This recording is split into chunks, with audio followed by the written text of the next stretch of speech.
안녕하십니까. 김원조입니다. 오늘은 우리나라 강성노조의 문제점과 해결책에 대해서 한번 생각해 보기로 하겠습니다. 삼무원이라는 말이 있죠. 삼성 공무원이라는 뜻입니다. 삼성 공무원, 이 말에 우리나라 대기업 정규직 노동자의 실상이 드러나 있다고 생각합니다.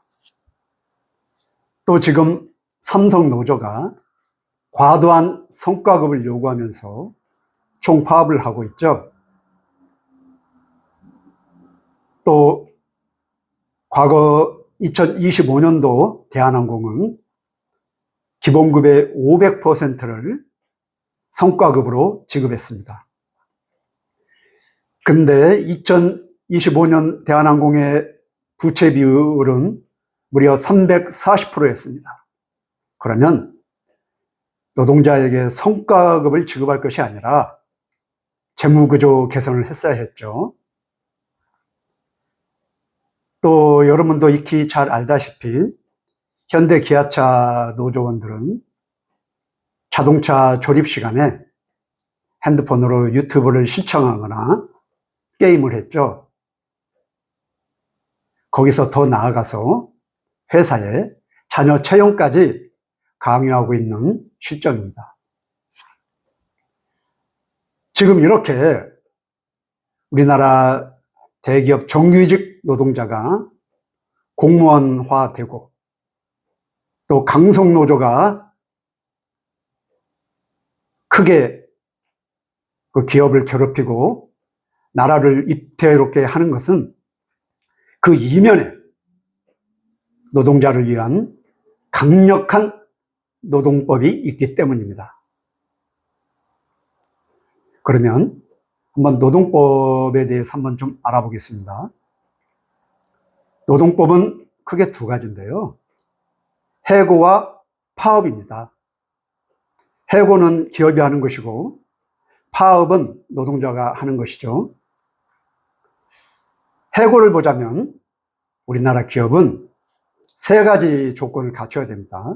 첫째, 긴박한 경영상의 필요가 있어야 됩니다.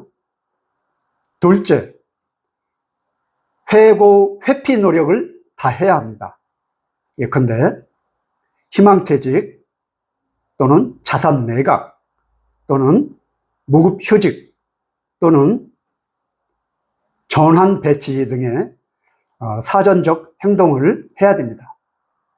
셋째는 그리고 나서도 노조와 성실히 협의를 해야 합니다.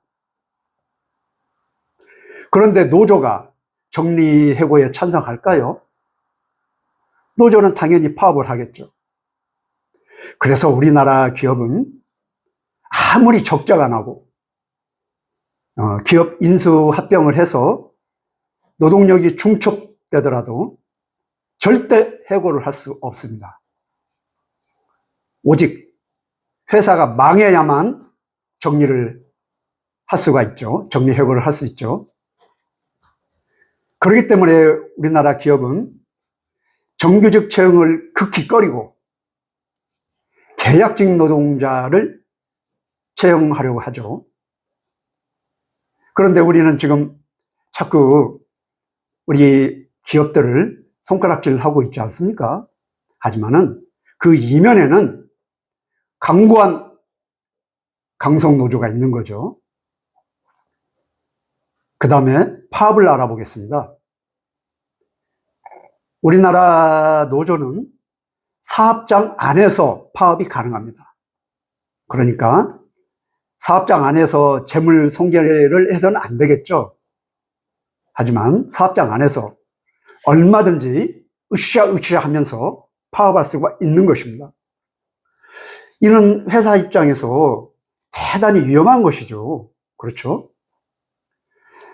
둘째는 우리나라는 노조가 파업을 해도 대체 인력 투입을 할 수가 없습니다. 노조가 파업을 하면은 공장 가동이 중단되지 않습니까? 그러면 일시적으로라도 공장을 가동하기 위해서는 대체 인력을 좀 투입해야 되는데 우리나라 노동법은 대체 인력 투입이 원천적으로 금지되어 있습니다.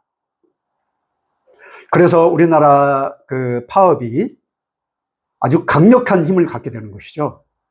바로 여기에서 강성노조가 태어나고 노조 리스크가 발생하는 것입니다. 그래서 우리나라 노동법은 결론적으로 해고는 불가능하게, 파업은 자유롭게입니다. 이런 상황에서 그 어떤 외국 기업이 극단적으로 필요한 경우가 아니라면 우리나라에 투자를 하겠습니까? 절대 안 하죠. 현실이 그렇습니다. 그러면 이제 미국을 한번 살펴보겠습니다. 미국을 보면은 우리가 잘 아는 월마트, 엔비디아, 테슬라, 마이크론 테크놀로지, 이런 회사는 노조가 아예 없습니다. 아예 없어요. 그리고 애플이나 아마존 그런 첨단 기술 산업 기업들 경우에도 노조가 거의 없다시피 합니다. 현황이 그렇고요. 미국의 해고를 한번 보면요.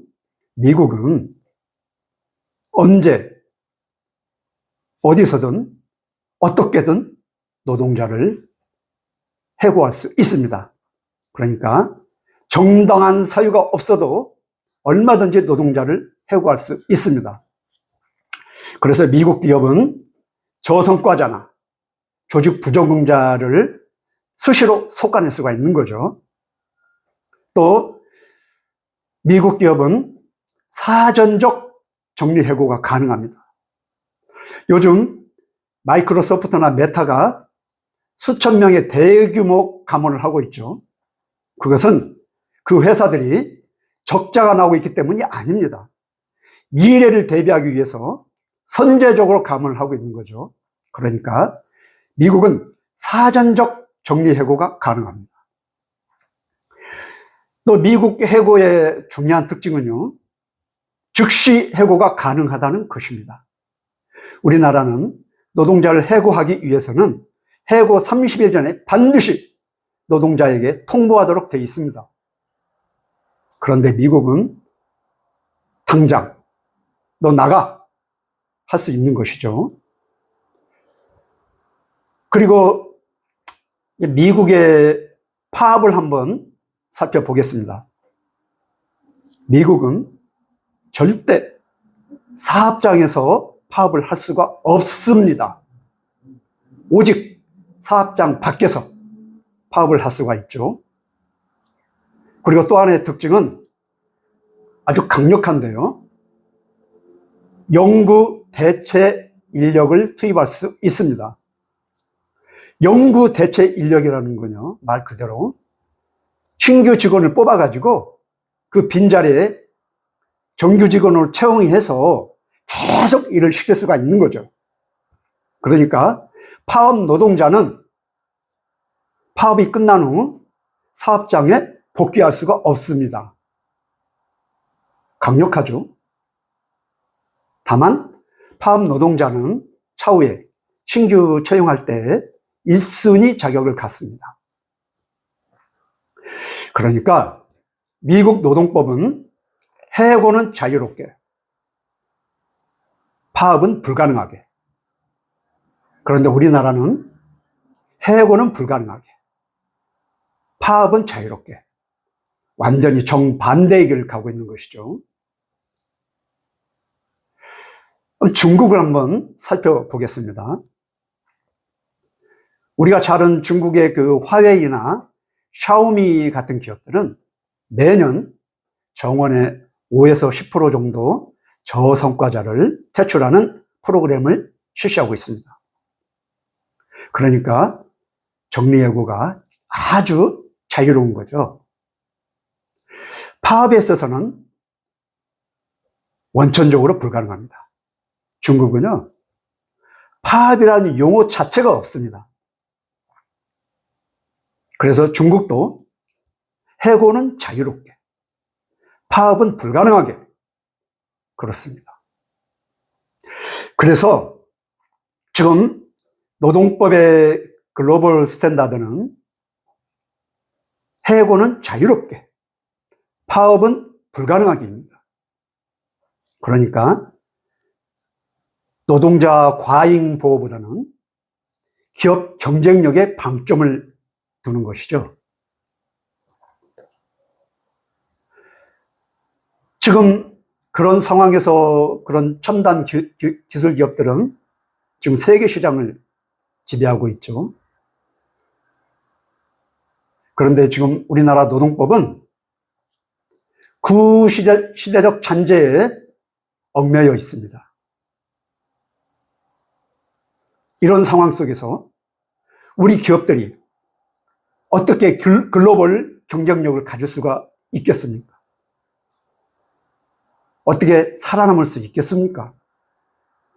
또 이런 열악한 경영 환경 속에서 어떤 외국 기업이 우리 대한민국에 투자하겠습니까? 그래서 우리나라도 노동법이 글로벌 스탠다드를 추종해야 합니다. 우리나라 노동문화는 진정으로 창조적 파괴가 필요합니다. 그래서 우리나라 기업들이 글로벌 경쟁력을 갖추고, 그리고 외국 기업도 자유롭게 우리나라에 투자할 수 있는 환경을 만들어 줘야 합니다. 이래 되면은 단기적으로는 노동자에게 일시적 손해가 갈 수도 있겠죠. 하지만 장기적으로 우리 기업들이 글로벌 경쟁력을 갖고 외국 기업이 우리 한국에 자유롭게 투자를 한다면 궁극적으로 일자리가 많이 창출이 돼서 우리 노동자에게 큰 혜택이 돌아가리라 믿습니다. 감사합니다.